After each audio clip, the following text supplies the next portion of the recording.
कक्षा 10, विषय संस्कृत, दिनांक 4/5/2020, पेज नंबर 25। पुस्तक संस्कृत पदपीयूषम। पाठ विद्यार्थी चर्या। अभी तक हमने संस्कृत कथा नाटक कौमुदी के चरित्र चित्रण, अतलवोत्तरीय प्रश्न और बहुविकल्पीय प्रश्न पढ़े थे। उसके बाद निबंध, संस्कृत में निबंध कीजिए। 2 चैप्टर पूरे होने के बाद आज हम संस्कृत पदपीयूषम पुस्तक में विद्यार्थी चर्या नामक पाठ को पढ़ाएंगे। ब्राह्मे मुहूर्ते बुध्येत धर्म अर्थौ च अनुचिन्तयेत् काय क्लेशान् च तत्मूलान् वेद तत्व अर्थमेव च। प्रस्तुत श्लोक हमारी पाठ्यपुस्तक संस्कृत पदपीयूषम के विद्यार्थी चर्या नामक शीर्षक से उद्गृत है, अर्थात लिया गया है। इस श्लोक में विद्यार्थी की दिनचर्या के विषय में बताया गया है। ब्राह्मे मुहूर्ते बुध्येत, विद्यार्थियों को प्रातः सूर्य उदय से पहले ही उठ जाना चाहिए। धर्म अर्थौ च अनुचिन्तयेत्, धर्म और अर्थ का चिंतन करना चाहिए।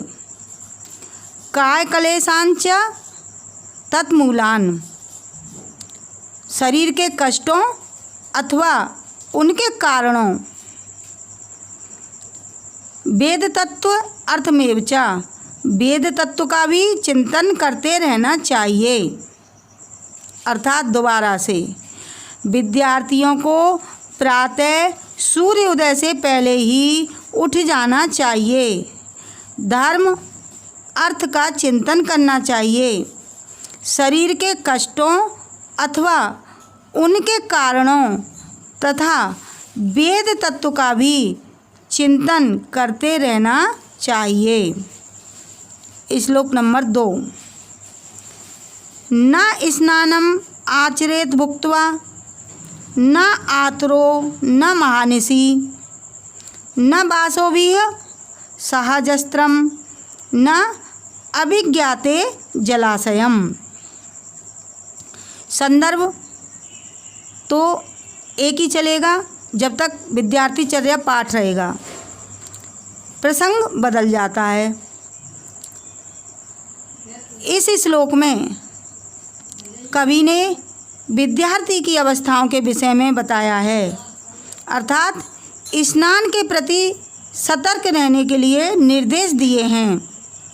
न स्नानम आचरेत भुक्त्वा, विद्यार्थी को भुक्त्वा मीन्स भोजन करके, न स्नानम स्नान नहीं करना चाहिए। विद्यार्थी को भोजन करके स्नान नहीं करना चाहिए। न आतरो न महानिशि, आतरो मीन्स बीमार अस्वस्थ और महानिशि मीन्स घोर रात्रि अर्थात अर्धरात्रि। तो बीमार या अस्वस्थ होने पर घोर रात्रि में भी स्नान नहीं करना चाहिए। न वासोभि सहजस्त्रम, और वस्त्र पहनकर निरंतर स्नान नहीं करना चाहिए। न अभिज्ञाते, यानी जिसकी हमें जानकारी नहीं है, जलाशयम सरोवर इत्यादि की, अर्थात अनजान जलाशय में भी स्नान नहीं करना चाहिए। अर्थात फिर से विद्यार्थी को भोजन करके स्नान नहीं करना चाहिए। अस्वस्थ अर्थात बीमार होने पर तथा घोर रात्रि में भी स्नान नहीं करना चाहिए। वस्त्र पहनकर निरंतर स्नान नहीं करना चाहिए अनजान जलाशय में भी स्नान नहीं करना चाहिए। श्लोक नंबर 3। अभिवादनशीलस्य नित्य वृद्ध उपसेविनः चत्वारि तस्य वर्धन्ते आयु विद्या यशोबलम। प्रसंग, बड़ों के सम्मान करने से क्या क्या लाभ होते हैं, उन लाभों के विषय में बताया गया है। अभिवादनशीलस्य नित्य, अभिवादनशीलता के लाभ बताते हुए मनु कहते हैं कि जो नित्य अपने गुरुजनों का अभिवादन करता है, उनका मान सम्मान करता है। वृद्ध उपसेविन, वृद्ध मीन्स वृद्धजन, उप माने समीप में, अर्थात वृद्धजनों के समीप रहकर उनकी सेवा में लगा रहता है। तस्य वर्धन्ते, तस्य मीन्स ऐसे व्यक्ति के, वर्धन्ते मीन्स बढ़ते हैं। आयु विद्या यशोबलम, आयु विद्या यश और बल, चत्वारी चार चीज़ें अपने आप बढ़ती रहती हैं।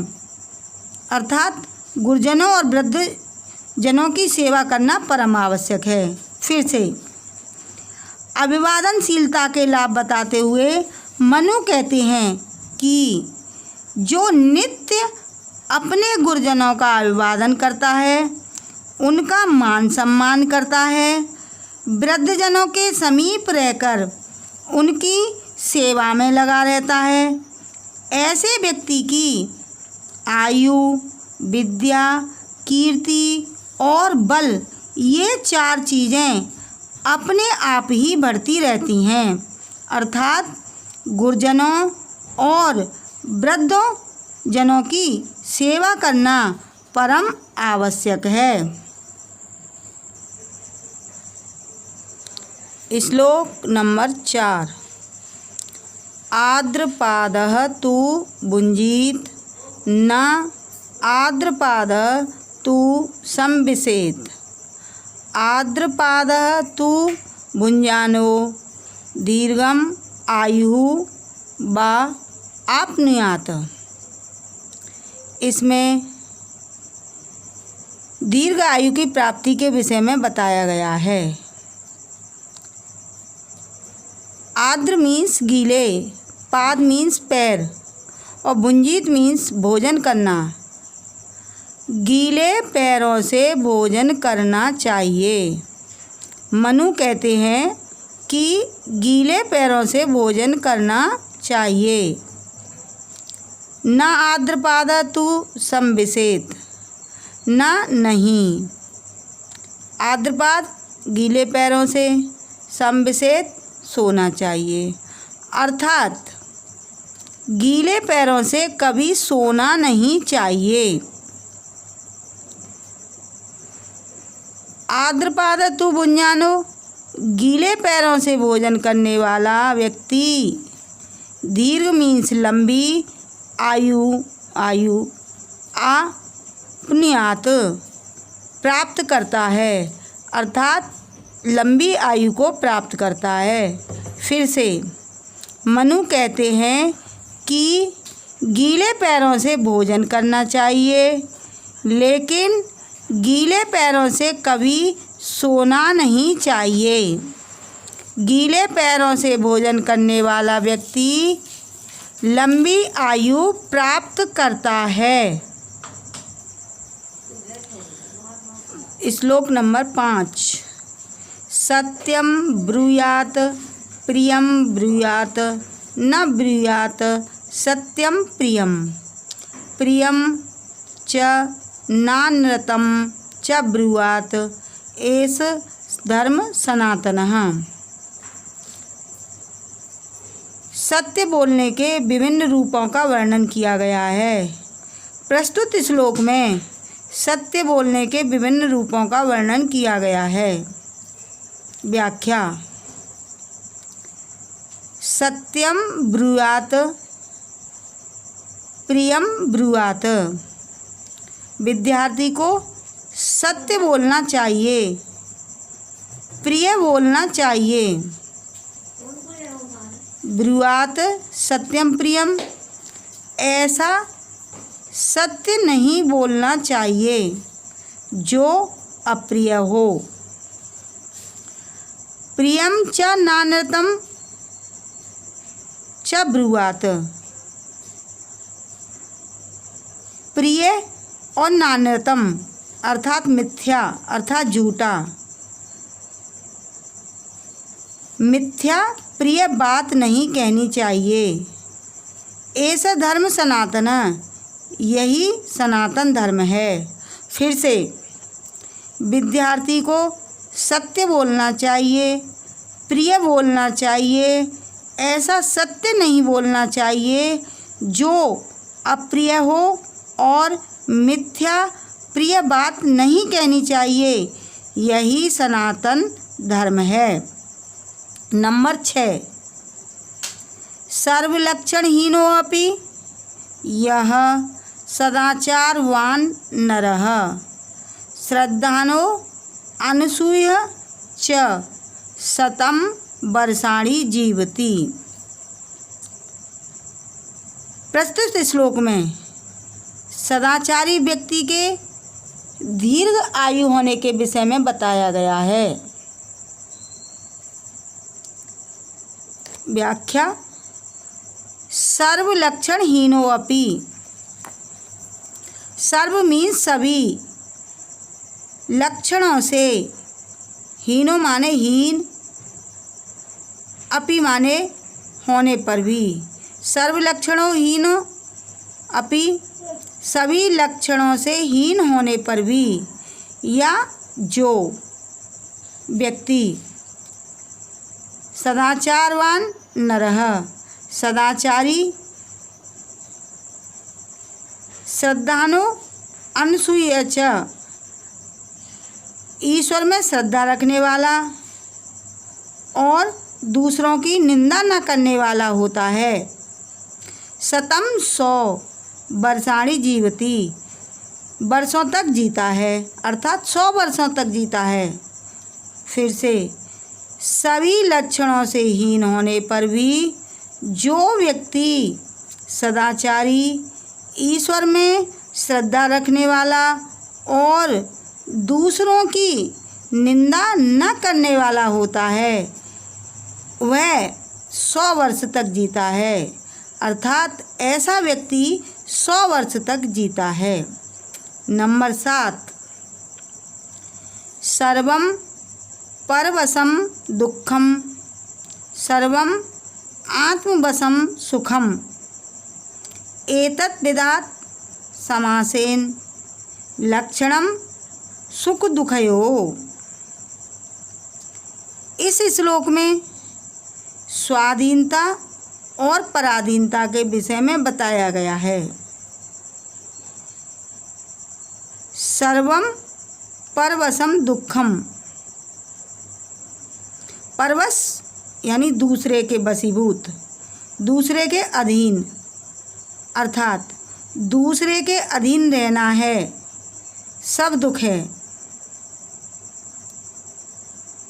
आत्मवशम सुखम, आत्मवशम अपने अधीन रहना, सर्वम सुखम सभी सुख हैं।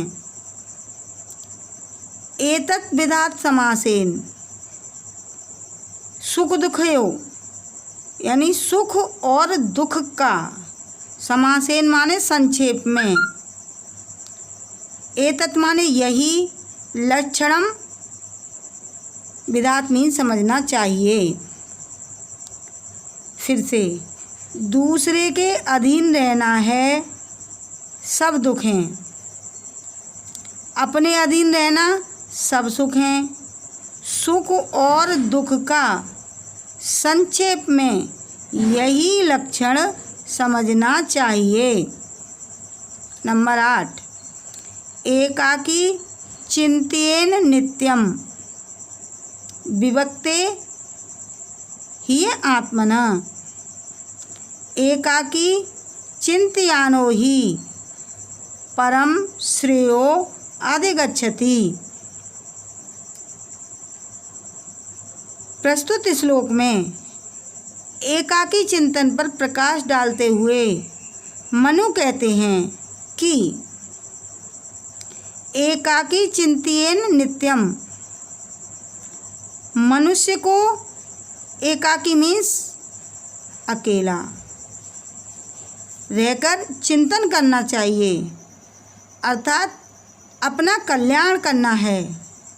विभक्ति ही आत्मना, और वह अपना हित चाहता है तो उसे एकांत में खूब सोच समझकर निर्णय करना चाहिए।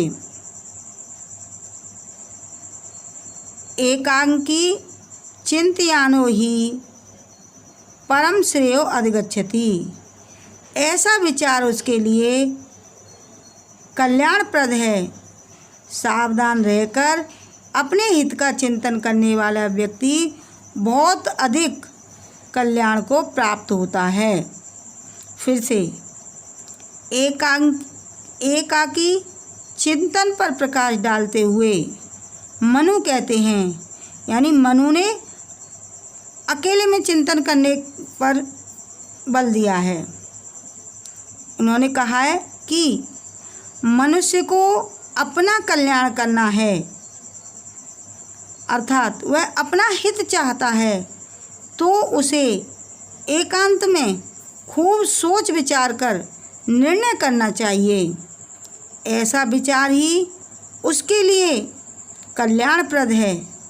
सावधान रहकर अपने हित का चिंतन करने वाला व्यक्ति बहुत अधिक कल्याण को प्राप्त करता है।